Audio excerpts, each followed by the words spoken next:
Hi, Jun. Well, hey, Madhur, it's a pleasure. Thank you for your time on this show. First of all, I would like to thank you. You took your time from your busy schedule and gave us time on our show, Inspiring Vegan. So, welcome. First of Thank all, you so much. Thank you. this is a wonderful morning to have talk on how you inspire others to be an inspiring vegan. So, first question I would like to ask you is that how did you become vegan? What is your inspiring story of being vegan and what work you do to become a vegan? Before that, I would like to introduce all my viewers about you. June is a public speaker. He is a motivational speaker and a life coach. And he's teaching many vegans how to inspire others to be vegan. His approach uses mindfulness as a vehicle to elevate your vegan impact. Thank you. Over to you, June. Thank you so much, Madhur, for that lovely introduction. To answer both of your questions, which are really beautiful questions. What I do at this moment in time, as you said, I'm a life coach and a public speaker. And just before our call, I actually had this really cool workshop on confidence and charisma. So basically, I'm helping my vegan family, my global vegan community, to become more confident in their abilities, to figure out what their best way is to create veganism into the world. And I help my clients and my soul tribe, my heart family, to find ways on how they can be an inspiration to others as well. So that's basically how I've managed and how I operate my business. I haven't always been a life coach. Before that, I studied graphic design. I grew up in Switzerland. Today, I live in Bali, Indonesia. And I've studied graphic design. I've worked in many marketing agencies, and I've realized that a lot of the things I did for work weren't really connected to my values. And so when I became vegan in 2017, which was because I grew a lot of interest in animal rights, and I started watching documentaries such as Earthlings, and there was a German documentary I watched about animal rights, and the moment I watched that, I was vegan from the day after, or the moment from finishing watching that movie. And I just realized I wanted to find ways to work in the world that support the vegan mission and the vegan vision.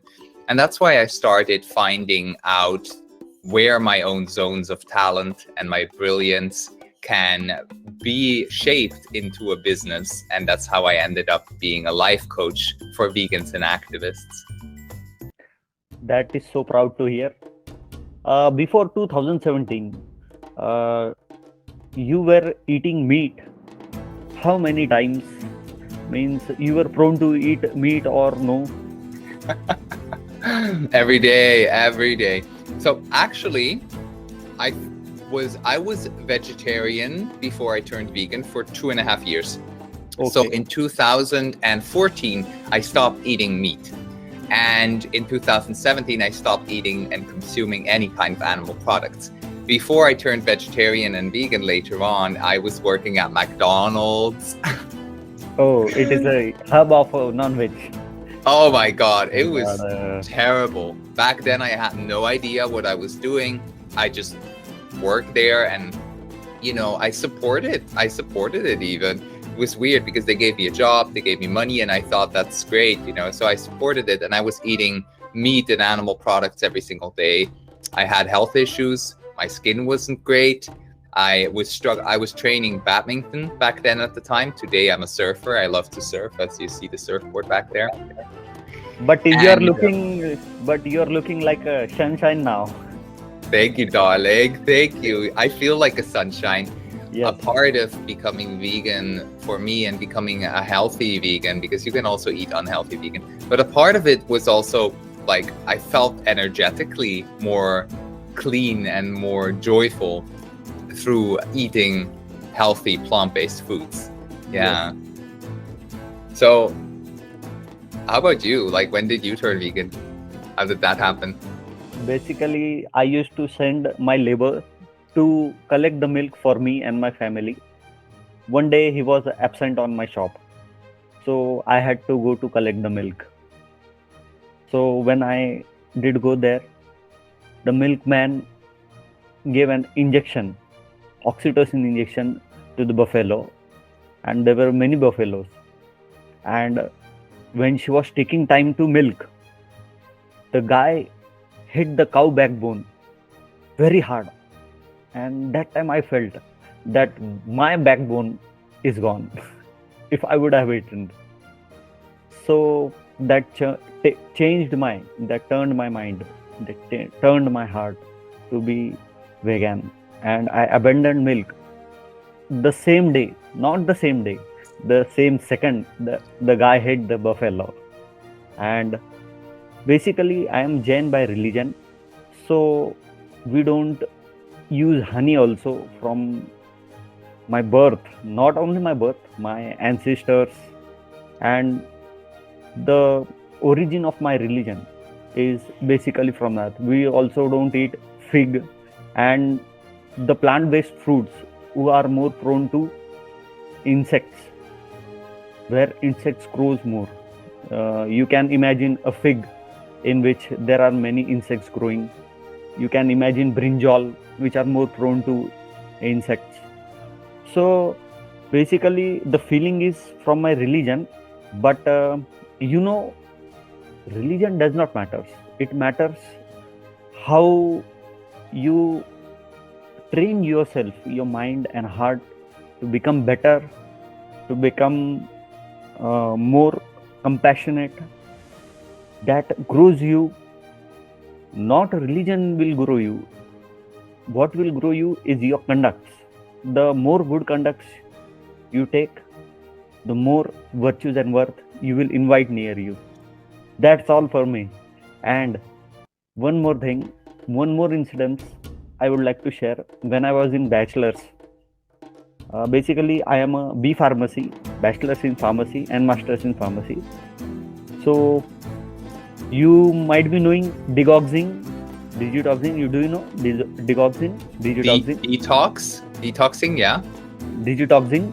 It is a chemical which depresses the heart rate. So we have to make an experiment on a frog. We have to put a saline on a frog's heart by killing a post-mortem it and taking a heart out, and we put digoxin injection and saline on it, so that to test the capacity of digoxin, how much heart rate is. So there was an exam. My teacher told me to kill the frog, and it was a group of 2 for one experiment. So I refused to kill the frog. He said me, you will fail in exam. I said, let it be. I will fail in the exam, but I will not kill the frog. So my colleague did that for me. And in Viva, again, he showed me fear of being failed in exam. So I said, let it be, sir. I will go and fail in exam. There is no option for me. So it was very fearful for me that night, that I will fail in exam and I will lose my 1 year and the hard work I've done for 1 year. But when results came, my teacher called me and he said, you are the real guy. You do not. Oh my God, yes. I'm getting goosebumps. You do not go away from your principles. Stay with your principles. One day you will become a successful man and you will get all the virtues and worth you need. That inspired me a lot, these words of my teacher, and I am thankful to that teacher. He's no more now, but his words are still in my heart and my mind. That is very, means, you know what to say. Wow. I'm being moved to tears. That's a really beautiful story, and it's Yes. really powerful. So thank you for sticking with your values there, and it was rewarded. And I feel like it's so powerful because you also said that it was scary, you felt like you were giving up on something, and you felt fear around stating that and saying, I'm not going to kill that frog.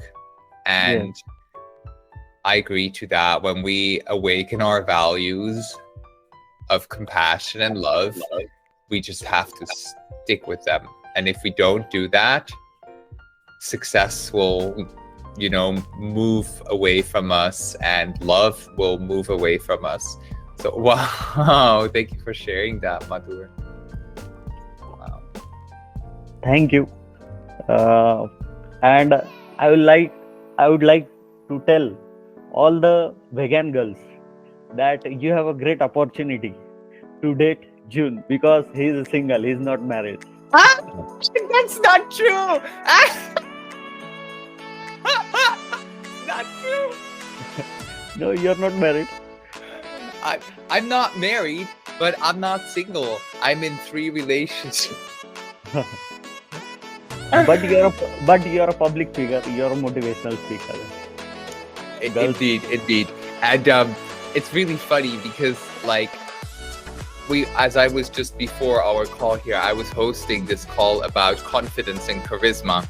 And we were looking at what is charisma really. And charisma is just like a magnetic presence. It's a humble, loving, but attractive presence.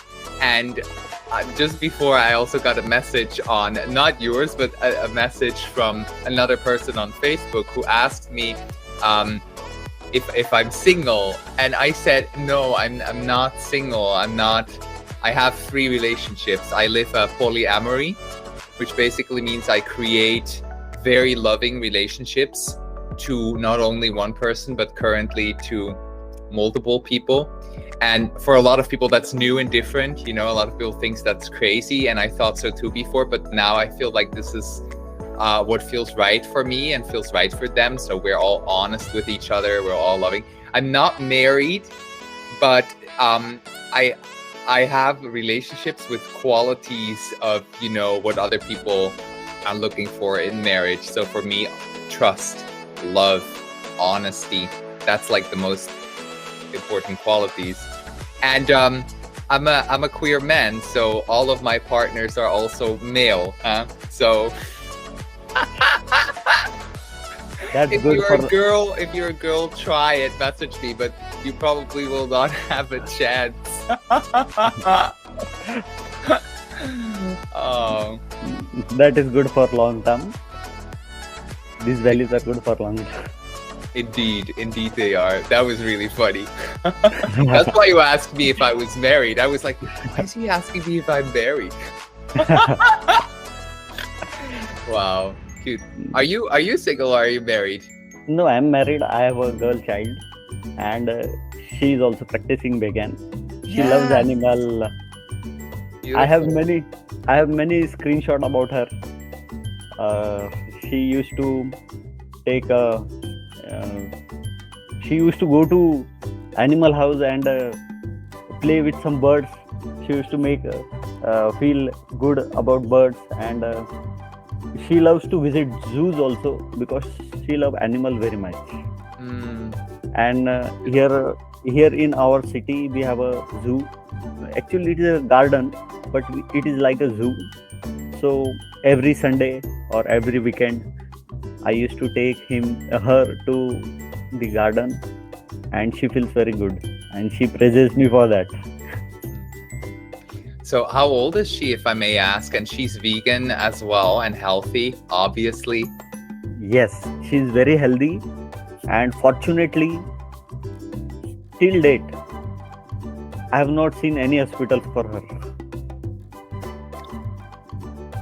That's inspirational, because I know a lot of parents out there are scared of feeding their children right. And the more people I meet, like you again now, Madhur, the more people I meet with kids that are vegan, I never heard of anybody saying my kid has issues or it's not well taken care of or it feels unhealthy. I hear the opposite. I hear when I like meet kids that are vegan or parents of kids that are vegan, what I'm seeing is these vibrant, loving, and really good energy kids. And I think it's there is much more to discover for all our world and everybody who's listening to this who has kids.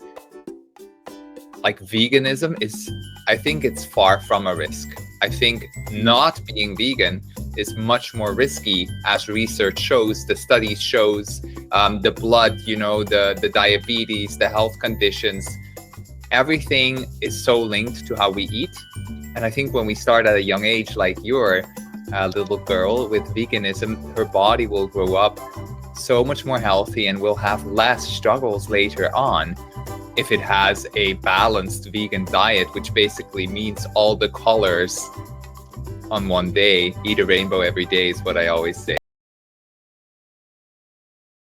One, or like almost every problem that we're having in the world, when we dive into what veganism can bring to us and the people around us, I think we can create peace in the world, love in the world. Yeah. Yes, this is the V sign, victory of veganism. Thank you for that. My final words on veganism is I would like every vegan to be a public figure, to be a celebrity, so that everybody in the world, every human in the world get affected by it and they become vegan as soon as possible. And thank you for your words, inspiring words. This will surely make our viewers more inspirational to inspire other vegans and to keep inspiring self to be vegan, to be more compassionate, to be loveful, to be peaceful, to make our earth a very peaceful, balanced place to live. Thank you for your time, June. Thank you very much. Thank you, MADHUR. And one last thing I want to say, because this is going to be in both of our channels, right? Yes. How can people connect with you online? There are many platforms, like just Google Meet. We can both arrange a meeting in which my viewers and your viewers both will come together to make a quality difference. We both together will work. Amazing. Thank you very much. Thank you.